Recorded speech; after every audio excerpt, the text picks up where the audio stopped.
दोस्तों, यह कहानी दिल को छूने वाली और भावनाओं से भरी है। इसे ध्यान से सुने और अंत तक सुने। कुछ रिश्ते मजबूरी में बनते हैं, लेकिन वक्त के साथ वे हमारी जिंदगी की सबसे बड़ी ताकत बन जाते हैं। यह कहानी एक ऐसे ही रिश्ते की है जो 7 दिन के लिए शुरू हुआ था, लेकिन इसका एहसास 7 जन्मों तक का बन गया। तो चलिए शुरू करते हैं आज की यह दिलकश कहानी। कभी कभी जिंदगी ऐसे मोड़ पर ला खड़ा करती है जहां रिश्ते बनते नहीं बल्कि बनाए जाते हैं। ना कोई चाहत होती है, ना कोई इरादा, बस हालात मजबूर कर देते हैं। यह कहानी भी एक ऐसे ही रिश्ते की है जो 7 दिन के लिए शुरू हुआ, लेकिन इसके एहसास ने उम्र भर की मोहब्बत का रंग छोड़ दिया। लखनऊ शहर में रहता था एक नौजवान, राघव मेहरा। राघव न सिर्फ खूबसूरत था, बल्कि पढ़ा लिखा और कामयाब भी था। उसका अपना टेक्सटाइल का बिजनेस था जो शहर में खूब नाम कमा रहा था। जिंदगी की हर सुख सुविधा उसके पास थी, लेकिन इन दिनों वह बहुत परेशान था। वजह थी उसके पिता सूरज मेहरा, जो एक बड़े अस्पताल में जिंदगी और मौत की जंग लड़ रहे थे। एक दिन अस्पताल के बिस्तर पर लेटे पिता ने राघव का हाथ थामा और कमजोर आवाज में कहा, बेटा, मेरी एक आखिरी ख्वाहिश है। मैं चाहता हूं कि तू 7 दिन के अंदर शादी कर ले। अगर ऐसा नहीं हुआ तो मैं अपनी सारी जायदाद चैरिटी में दे दूंगा। राघव के पैरों तले जमीन खिसक गई। शादी? वह इसके लिए बिल्कुल तैयार नहीं था, लेकिन पिता की हालत देखकर उसने कुछ न कहा, बस सिर झुकाकर बोला, ठीक है पापा, जैसा आप चाहते हैं। राघव का दिमाग तेजी से चलने लगा। सबसे पहले उसे अपनी पुरानी मंगेतर अनन्या शर्मा का ख्याल आया। कॉलेज के दिनों में दोनों ने एक दूसरे से शादी का वादा किया था। राघव ने तुरंत फोन मिलाया और कहा, अनन्या, पापा की तबीयत बहुत खराब है। उन्होंने मुझे 7 दिन में शादी करने को कहा है। दूसरी तरफ अनन्या ने पहले तो चुप्पी साधी, फिर बोली, राघव, मैं अभी शादी के लिए तैयार नहीं हूं। अगले हफ्ते मुझे एक इंटरनेशनल कॉन्फ्रेंस के लिए जाना है। बाद में बात करते हैं। राघव ने समझाने की कोशिश की, अनन्या, ये सिर्फ पापा की खातिर है, एक सादा सी शादी कर लेंगे। लेकिन अनन्या ने झुंझलाकर जवाब दिया, राघव, इतना बड़ा फैसला इतनी जल्दी? मैं नहीं कर सकती। फोन कट गया। राघव अकेला रह गया। पिता की हालत बिगड़ती जा रही थी और उसे किसी भी हाल में शादी करनी थी। तभी राघव के दिमाग में एक विचार आया, अगर कोई ऐसी लड़की मिल जाए जो सिर्फ कागजों पर शादी के लिए तैयार हो, 7 दिन बाद तलाक और सब खत्म। उसने अपने वकील राजेश को बुलाया और कहा, मुझे एक कॉन्ट्रैक्ट मैरिज चाहिए, सिर्फ 7 दिन के लिए। लड़की को कोई नुकसान नहीं होगा और मैं सारे खर्चे उठाऊंगा। वकील हैरान हुआ, लेकिन राघव की मजबूरी समझकर चुप रहा। उसी शाम राघव ने एक एनजीओ से संपर्क किया जो जरूरतमंद लोगों की मदद करता था। वहां उसे एक लड़की काव्या सिंह के बारे में पता चला। काव्या की मां शांति देवी गंभीर रूप से बीमार थीं और उनके इलाज के लिए पैसे नहीं थे। एनजीओ की कार्यकर्ता ने बताया, काव्या बहुत सीधी और मेहनती लड़की है, अपनी मां के लिए कुछ भी कर सकती है। अगर आप उनकी मां का इलाज करवाने का भरोसा दें तो शायद वह मान जाए। राघव ने अगली सुबह काव्या से मिलने का वक्त तय किया। जब काव्या आई तो उसकी आंखों में थकान थी, लेकिन एक अजीब सी हिम्मत भी। उसने सादा सा नीला सलवार सूट पहना था, कोई मेकअप नहीं, फिर भी उसके चेहरे पर एक सादगी थी जो राघव को छू गई। राघव ने उसे सब साफ साफ बताया, यह शादी सिर्फ कागजों की होगी, 7 दिन के लिए, बदले में तुम्हारी मां का पूरा इलाज मैं करवाऊंगा। काव्या कुछ देर चुप रही, उसकी आंखें जमीन पर टिकी थीं। फिर धीमे से बोली, मेरे पास कोई और रास्ता नहीं है। अगर इससे मेरी मां की जान बच सकती है तो मैं तैयार हूं। राघव ने भरोसा दिलाया, मैं वादा करता हूं, तुम्हारी इज्जत और मर्यादा का पूरा ख्याल रखूंगा। उसी दिन लखनऊ के एक कोर्ट में दोनों ने शादी के कागजों पर दस्तखत किए। ना कोई रस्म, ना कोई शोर शराबा, बस 2 अनजान लोग एक समझौते में बंध गए। शादी के बाद राघव ने काव्या को अपने बड़े से बंगले के गेस्ट रूम में ठहराया। उसने खुद से कहा, यह रिश्ता सिर्फ नाम का है, 7 दिन बाद सब खत्म। राघव ने तुरंत अस्पताल में फोन किया, एक नई मरीज भर्ती करनी है, नाम शांति देवी, आज ही सारी व्यवस्था करें। अगले दिन काव्या राघव के घर आ गई। ना कोई स्वागत, ना कोई रिवाज, बस एक खाली सा गेस्ट रूम जो अब उसे दे दिया गया था। राघव ने काव्या के लिए कुछ सादे कपड़े खरीदे थे, न कोई लाल जोड़ा, न दुल्हन की सजावट, बस एक हल्का सा क्रीम रंग का सूट जो काव्या की सादगी को और निखार रहा था। शुरुआत में दोनों के बीच ज्यादा बात नहीं हुई, सिर्फ जरूरत के शब्द जैसे खाना खा लिया या कुछ चाहिए तो बताना। लेकिन उन खामोश पलों में भी कुछ था जो धीरे धीरे दोनों के दिलों को छू रहा था। एक दोपहर नौकरानी ने राघव को बताया, साहब, वो मैडम कुछ खा नहीं रही, सुबह से पूजा में बैठी हैं। राघव ने आंखें बंद कीं और बोला, उसे रहने दो, वक्त के साथ सब ठीक हो जाएगा। उसी रात राघव अपने कमरे में फाइलों में उलझा था, लेकिन उसका मन बार बार गेस्ट रूम की ओर जा रहा था। वह सोचने लगा, काव्या ने अपने बारे में कुछ नहीं बताया। उसके पिता हैं या नहीं? क्या वह पहले किसी रिश्ते में थी? और कैसे उसने सिर्फ अपनी मां के लिए इतना बड़ा फैसला ले लिया? अगली सुबह राघव नाश्ते की मेज पर बैठा था, तभी उसकी नजर एक छोटे से कागज पर पड़ी। काव्या की साफ सुथरी लिखावट में लिखा था, हमारी शादी सिर्फ कागजों की नहीं रही, अब यह रिश्ता मेरे भगवान के सामने भी है। आपने मुझे और मेरी मां को सहारा दिया, इसके लिए तहे दिल से शुक्रिया। राघव ने नोट पढ़ा और खामोश हो गया। उसने कागज मोड़कर अपनी जेब में रख लिया, जैसे कोई कीमती खजाना हो। उस पल उसे लगा कि यह लड़की सिर्फ एक समझौते का हिस्सा नहीं, बल्कि कुछ और है। तीसरे दिन राघव अस्पताल गया। काव्या की मां शांति देवी बेहोश थीं।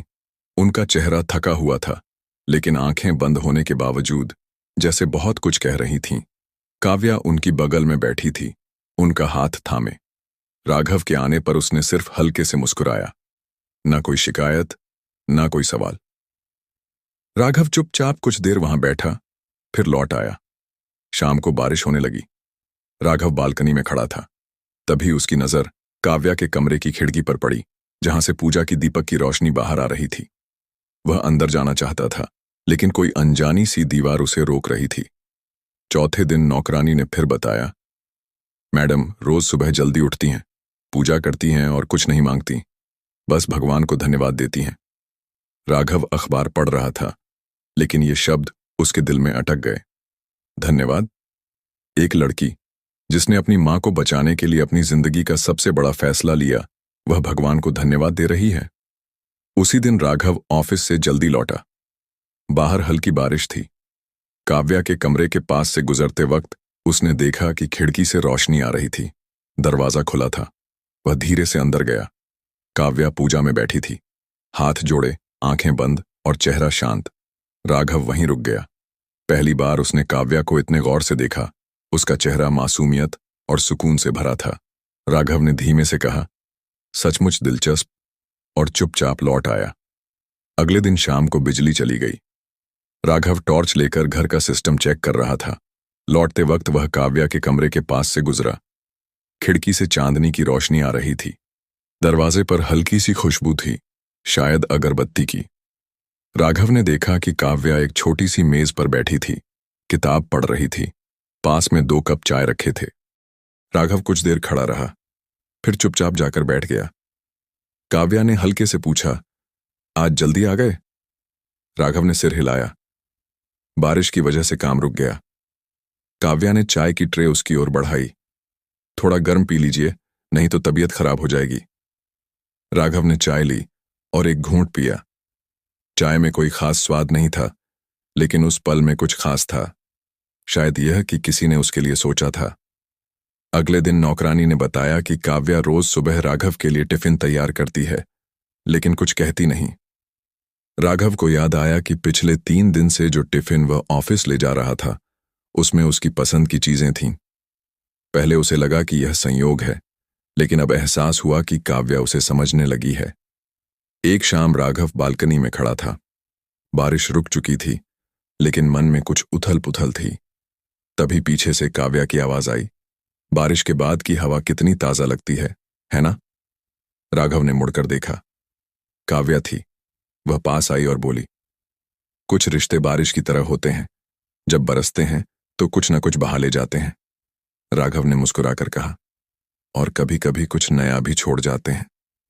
दोनों चुप हो गए, लेकिन उस चुप्पी में अब पहले जैसा अजनबीपन नहीं था, एक हल्का सा अपनापन था।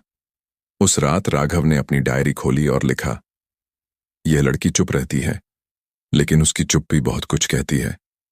यह रिश्ता कागजों से कहीं ज्यादा अब दिल में उतर रहा है। अगली सुबह राघव ने सोचा कि आज वह काव्या से खुलकर बात करेगा। वह नाश्ते की मेज पर इंतजार करता रहा, लेकिन काव्या नहीं आई। उसे लगा कि शायद उसकी तबीयत ठीक नहीं है। वह काव्या के कमरे की ओर बढ़ा। दरवाजा आधा खुला था। उसने झांका। काव्या कमरे के कोने में बैठी थी। हाथ में एक पुराना फोटो फ्रेम था, शायद उसकी मां की तस्वीर। उसकी आंखें बंद थीं और होंठ हिल रहे थे, जैसे कोई प्रार्थना कर रही हो। राघव चुपचाप लौट आया। उसे लगा कि इस लड़की में एक पूरी दुनिया छुपी है, दर्द, मजबूरी और ढेर सारी उम्मीदें। राघव के दिल में अब कुछ हलचल थी। जो रिश्ता उसने मजबूरी में शुरू किया था, वह अब उसकी सोच का हिस्सा बन रहा था। काव्या की हर छोटी बात, उसकी सादगी, उसकी चुप्पी जैसे उसके दिल की दीवारों को तोड़ रही थी। लेकिन तभी एक पुरानी दस्तक ने फिर से उसकी जिंदगी में हलचल मचा दी। एक दोपहर जब राघव ऑफिस से लौटा, नौकर ने बताया, साहब, एक मैडम आई हैं, कह रही हैं कि आपकी मंगेतर हैं। राघव चौंक गया। नाम? अनन्या मैडम। राघव कुछ पल के लिए ठहर गया, फिर बोला, उन्हें ड्राइंग रूम में बिठाओ, मैं आता हूं। अनन्या गुस्से से भरी हुई थी। जैसे ही राघव कमरे में दाखिल हुआ, अनन्या ने चीखते हुए कहा, यह लड़की कौन है जिससे तुमने शादी कर ली? राघव ने शांत स्वर में कहा, बैठो अनन्या, बात करते हैं। लेकिन अनन्या का गुस्सा कम नहीं हुआ। मुझे जवाब चाहिए राघव, तुमने मुझसे बिना बताए शादी कर ली? राघव ने जवाब दिया, तुमने खुद मना कर दिया था अनन्या, मैंने बस पापा का वादा निभाया। अनन्या ने तंज कसा, तो अब उसे पत्नी कहने लगे हो? राघव ने नजरें चुराईं। यह शादी एक मकसद से हुई थी और तुम यह जानती हो। अनन्या ने घर के अंदर जाने की कोशिश की, लेकिन राघव ने उसे रोका। यह मेरे घर की इज्जत का सवाल है अनन्या। काव्या मेरी पत्नी है। कितने दिनों के लिए? अनन्या ने व्यंग्य भरे लहजे में पूछा। राघव चुप हो गया। अनन्या जाते जाते बोली, यह जंग अभी खत्म नहीं हुई। उसके जाने के बाद राघव देर तक बालकनी में खड़ा रहा। मन में तूफान था, लेकिन काव्या ने कुछ नहीं पूछा। ना कोई सफाई मांगी, ना कोई सवाल किया। बस खाने की ट्रे में एक छोटा सा नोट छोड़ दिया। आपके मेहमान खुश थे? राघव ने नोट पढ़ा और उसे चुपचाप जला दिया, लेकिन उस कागज की जलती हुई खुशबू जैसे उसके दिल तक पहुंच गई। अनन्या के जाने के बाद राघव की रात बेचैनी में कटी। वह बालकनी में खड़ा रहा, जहां ठंडी हवा उसके चेहरे से टकरा रही थी, लेकिन मन का तूफान शांत नहीं हो रहा था। काव्या का वह नोट, आपके मेहमान खुश थे, उसके दिमाग में बार बार गूंज रहा था। उसने सोचा, यह लड़की इतनी खामोश क्यों है? इतना कुछ होने के बावजूद उसने एक सवाल तक नहीं किया। अगली सुबह सूरज की किरणें घर में फैलीं, लेकिन राघव का मन अभी भी अंधेरे में था। वह नाश्ते की मेज पर बैठा था, लेकिन उसकी नजरें काव्या के कमरे की ओर थीं। नौकरानी ने बताया, साहब, मैडम सुबह जल्दी उठकर मंदिर चली गई थीं। कह रही थीं कि मां की सेहत के लिए कुछ मन्नत मांगनी है। राघव ने सिर हिलाया, लेकिन उसका मन कहीं और था। वह उठा और काव्या के कमरे की ओर गया। दरवाजा खुला था। अंदर एक छोटी सी पूजा की चौकी थी, जिस पर एक दीपक जल रहा था। पास में एक पुरानी डायरी रखी थी, जिसके कवर पर काव्या की साफ लिखावट में कुछ लिखा था। राघव ने उसे छूने की हिम्मत नहीं की, लेकिन उसकी नजर एक छोटे से कागज पर पड़ी, जो मेज पर बिखरे हुए था। उसमें लिखा था, जो रिश्ता मजबूरी से शुरू होता है, वह दिल तक कैसे पहुंच जाता है। शायद भगवान की मर्जी, या शायद कुछ एहसास जो बिना बोले सब कह देते हैं। राघव ने कागज को वहीं छोड़ दिया और बाहर आ गया। उसका दिल भारी था। उसे एहसास हो रहा था कि काव्या सिर्फ एक समझौते का हिस्सा नहीं थी, वह धीरे धीरे उसकी जिंदगी का हिस्सा बन रही थी। उसी दोपहर राघव अस्पताल गया। शांति देवी की हालत में अब सुधार था। डॉक्टर ने बताया, रिपोर्ट्स बेहतर हैं, कुछ और टेस्ट बाकी हैं, लेकिन अब चिंता की बात नहीं। राघव ने राहत की सांस ली, लेकिन उसका मन अभी भी काव्या के इर्द गिर्द घूम रहा था। वह सोचने लगा, मैंने उसकी मां का इलाज करवाया, लेकिन उसने मुझे कुछ ऐसा दिया जिसकी कीमत मैं कभी नहीं चुका सकता। शाम को जब वह घर लौटा तो देखा कि काव्या आंगन में बैठी थी। उसने हल्की हरी साड़ी पहनी थी और उसके चेहरे पर वही सादगी थी जो राघव को हर बार हैरान करती थी। पास में शांति देवी बैठी थीं, जो अब थोड़ा बेहतर लग रही थीं। शांति देवी ने राघव को देखकर मुस्कुराते हुए कहा, बेटा, काव्या ने मेरे लिए आज खिचड़ी बनाई है, बहुत स्वाद है, तुम भी खा लो। राघव ने हल्के से मुस्कुराया, लेकिन उसका ध्यान काव्या पर था। वह चुपचाप खाना परोस रही थी, बिना किसी शोर शराबे के। राघव ने कहा, काव्या, तुम इतना सब कैसे कर लेती हो? मां की सेवा, घर का ध्यान और... वह रुक गया। काव्या ने उसकी बात पूरी करते हुए कहा, और यह रिश्ता, यह मेरा फर्ज है राघव जी। आपने मेरी मां को नई जिंदगी दी, मैं इतना तो कर ही सकती हूं। राघव कुछ नहीं बोला। उसने सिर्फ काव्या की आंखों में देखा, जहां एक गहरा समंदर था, दर्द, समर्पण और एक अनकहा विश्वास। उस रात जब वह अपने कमरे में लौटा तो उसने डायरी खोली और लिखा, काव्या की चुप्पी में एक ऐसी ताकत है जो मुझे हर बार झकझोर देती है। यह रिश्ता अब सिर्फ कागजों का नहीं रहा, यह मेरे दिल का हिस्सा बन चुका है। छठे दिन सुबह बारिश फिर शुरू हो गई। राघव बालकनी में खड़ा था जब काव्या वहां आई। उसने एक सादा सा शॉल ओढ़ रखा था और उसके बालों में बारिश की बूंदें चमक रही थीं। उसने कहा, आपको बारिश पसंद है? राघव ने जवाब दिया, पहले नहीं थी, लेकिन अब शायद पसंद होने लगी है।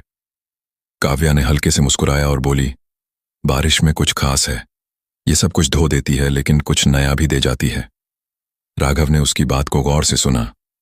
वह समझ रहा था कि काव्या की हर बात में एक गहराई थी जो उसे और करीब ला रही थी। उसने पूछा, तुम्हें क्या लगता है काव्या, ये रिश्ता क्या है? काव्या ने एक पल रुककर कहा, शायद एक समझौता जो अब समझ से परे हो गया है। उसकी आवाज में एक हल्का सा डर था, जैसे वह इस नए एहसास से डर रही हो। राघव ने कहा, और अगर यह समझौता अब हकीकत बन जाए? काव्या ने नजरें झुका लीं और बोली, हकीकत वही होती है जो वक्त के साथ साबित हो। हमारे पास सिर्फ एक दिन बाकी है। राघव कुछ नहीं बोला। वह जानता था कि काव्या सही थी। यह रिश्ता 7 दिन का था और अब सिर्फ एक दिन बाकी था। लेकिन उसके दिल में एक अजीब सी हलचल थी। वह नहीं चाहता था कि यह रिश्ता खत्म हो। 7वें दिन की सुबह धूप खिली थी, लेकिन राघव के मन में उदासी थी। वह जानता था कि आज काव्या जाने वाली है। उसने रात भर सोचा था, लेकिन उसे समझ नहीं आ रहा था कि वह उसे कैसे रोके।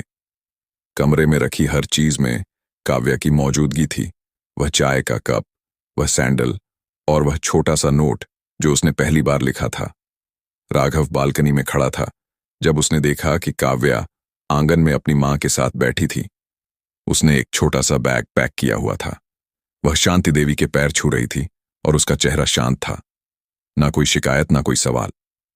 राघव का दिल धक से रह गया। वह नीचे भागा, लेकिन कुछ कह न सका। शांति देवी ने राघव को देखा और कहा, बेटा, अगर दिल में कुछ है तो कह दो। रिश्ते खामोशी से नहीं, सच से बनते हैं। राघव के होंठ हिले, लेकिन आवाज नहीं निकली। काव्या ने उसकी ओर देखा, फिर धीरे से बोली, आपने मेरे लिए बहुत कुछ किया। मैं हमेशा आपकी आभारी रहूंगी। वह दरवाजे की ओर बढ़ी। राघव बस उसे जाते हुए देखता रहा। उसका दिल चीख रहा था, लेकिन शब्द बाहर नहीं आ रहे थे।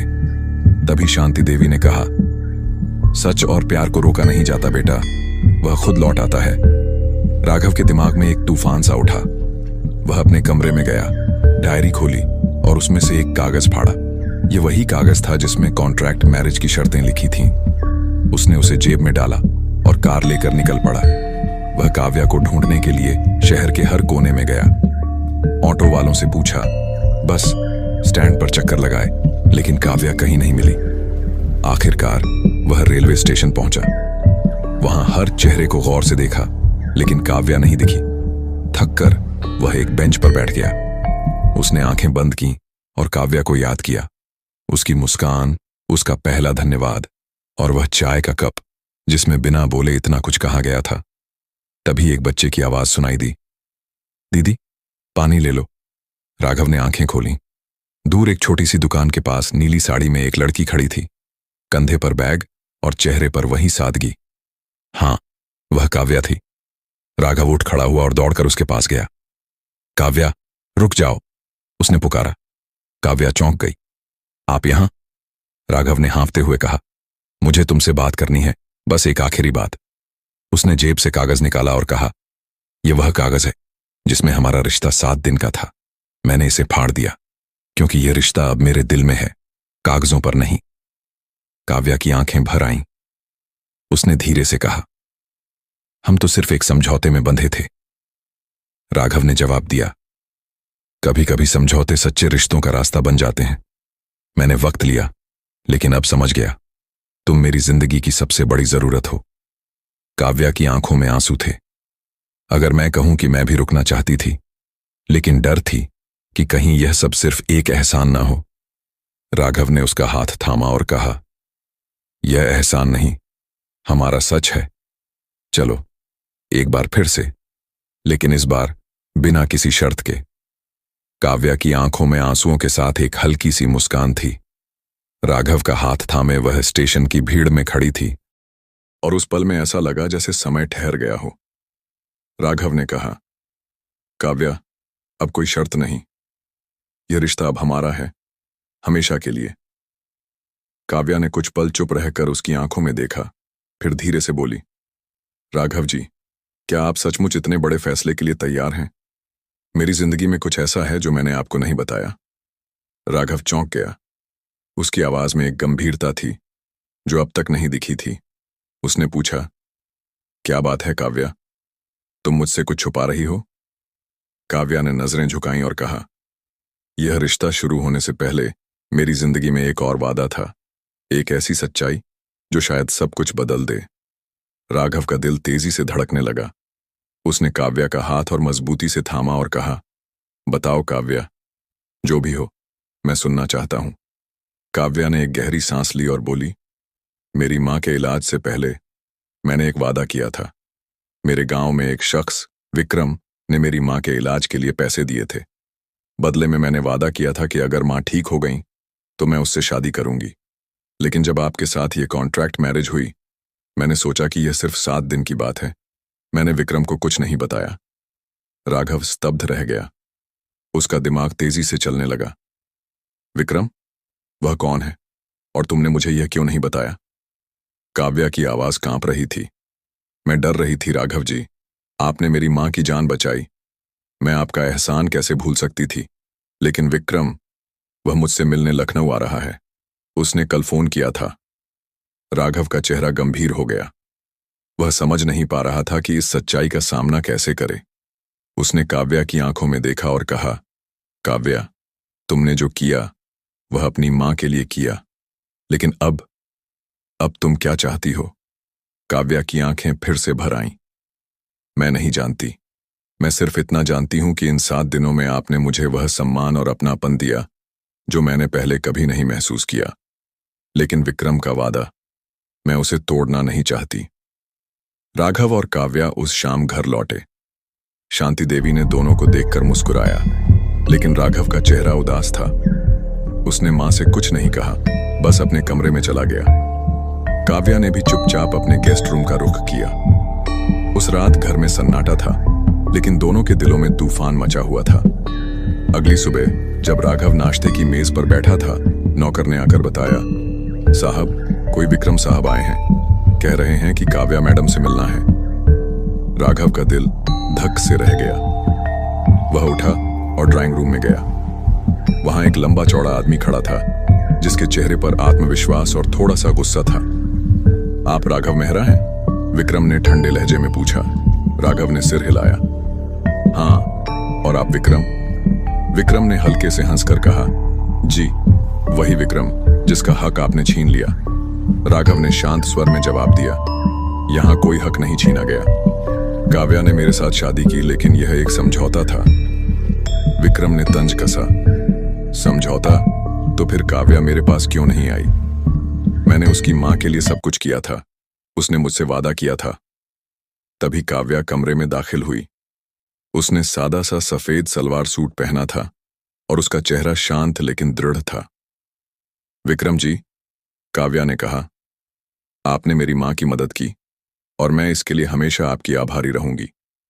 लेकिन वह वादा मैंने मजबूरी में किया था।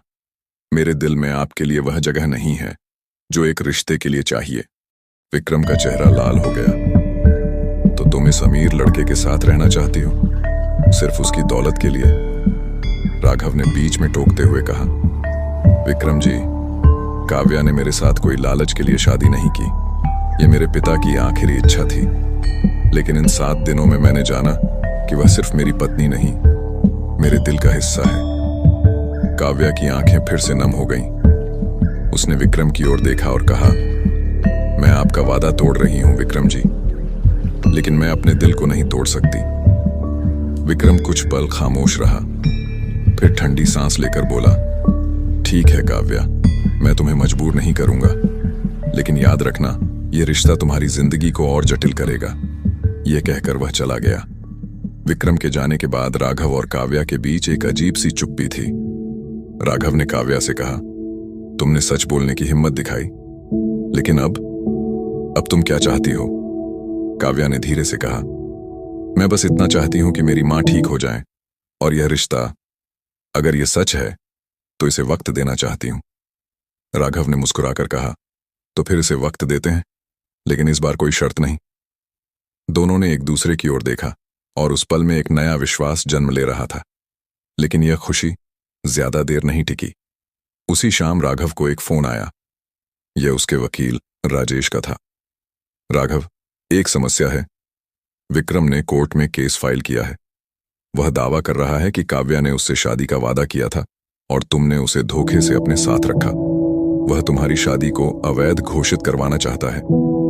राघव का चेहरा पीला पड़ गया। उसने फोन रखा और काव्या को सारी बात बताई। काव्या की आंखें डर से भर गईं। यह मेरी गलती है राघव जी। अगर मैंने विक्रम को पहले ही सब बता दिया होता तो शायद यह नौबत ना आती। राघव ने उसका हाथ थामा और कहा, यह तुम्हारी गलती नहीं है। हमने जो किया वह सच्चाई और भरोसे के साथ किया। अब हम इसे मिलकर सुलझाएंगे। अगले कुछ दिन राघव और काव्या के लिए मुश्किल भरे थे।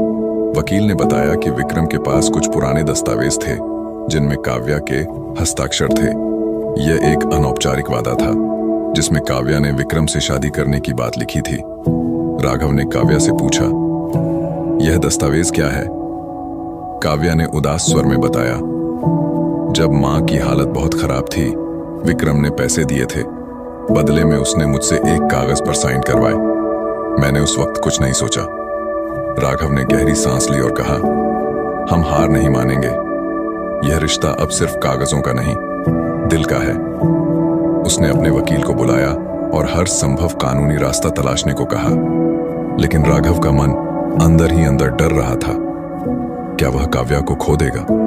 क्या यह रिश्ता, जो अब उसकी जिंदगी का हिस्सा बन चुका था, सचमुच टूट जाएगा? उसी रात काव्या ने राघव के लिए चाय बनाई। ट्रे में एक छोटा सा नोट था। कभी कभी जिंदगी हमें इम्तिहान देती है ताकि हम अपने प्यार की गहराई को समझ सकें। मैं आपके साथ हूं, चाहे जो हो। राघव ने नोट पढ़ा और उसकी आंखें नम हो गईं। उसने काव्या को पास बुलाया और कहा, हम यह जंग जीतेंगे काव्या, क्योंकि यह सिर्फ हमारी नहीं, हमारे प्यार की जंग है। राघव और काव्या के लिए अगले कुछ दिन तनावपूर्ण थे। विक्रम का कोर्ट केस उनके रिश्ते पर एक काला साया बनकर मंडरा रहा था। राघव ने अपने वकील राजेश के साथ दिन रात इस मामले पर काम किया।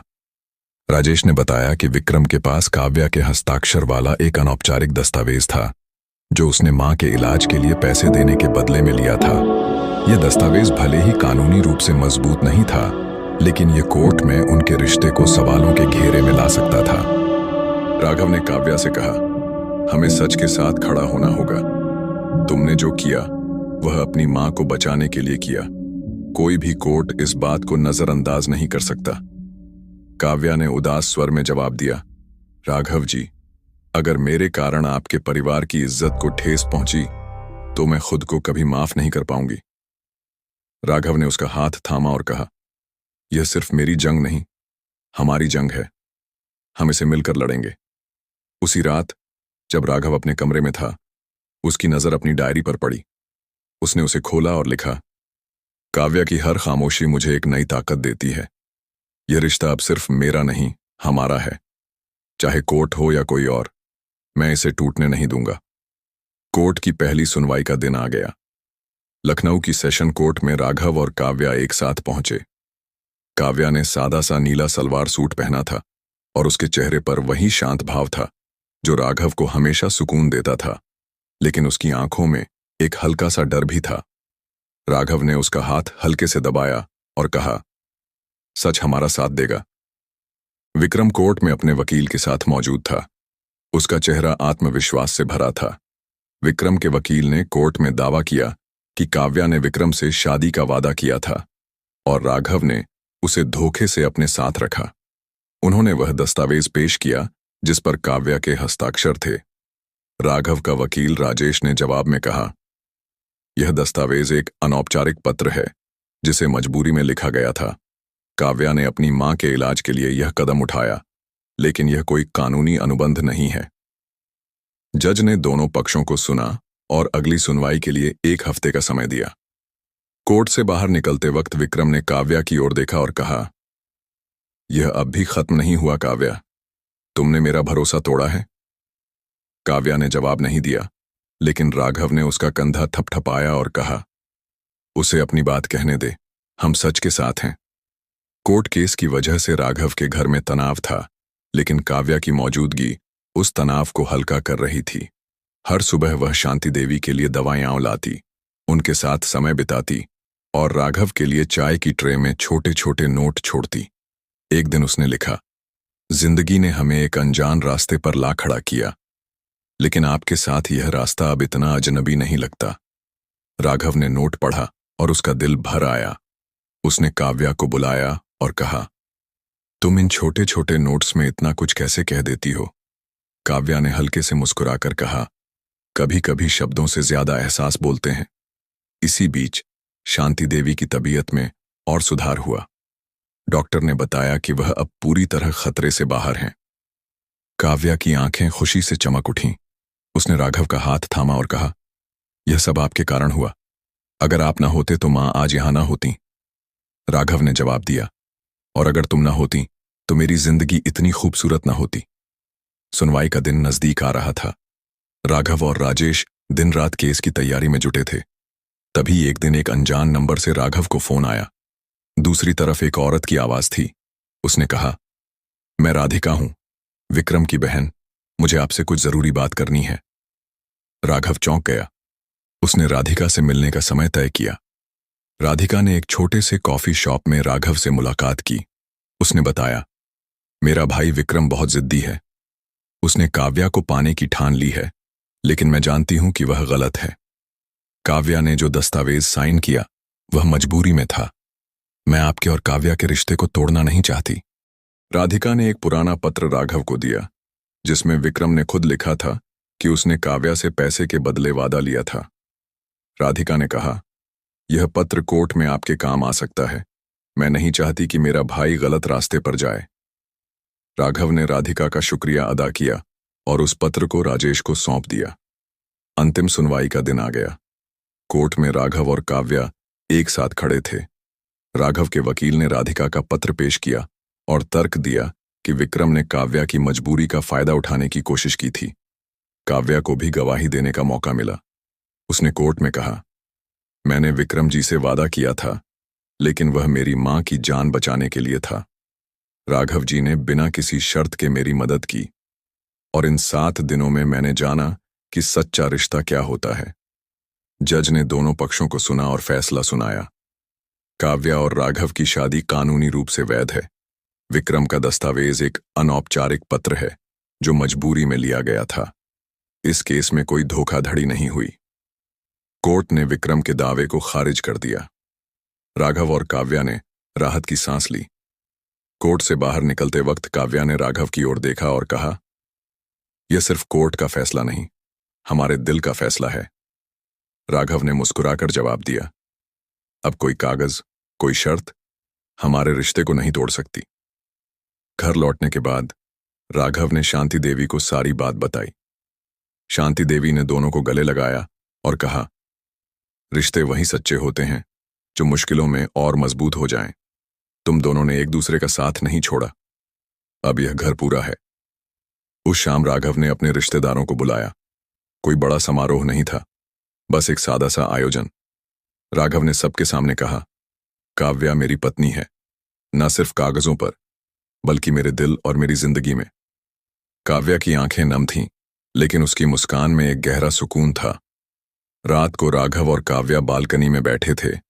आसमान में तारे चमक रहे थे और हल्की ठंडी हवा चल रही थी। काव्या ने कहा, जब मैं यहां आई थी तो सोचा था कि यह 7 दिन का समझौता है, लेकिन आपने इसे मेरी जिंदगी का सबसे खूबसूरत सच बना दिया।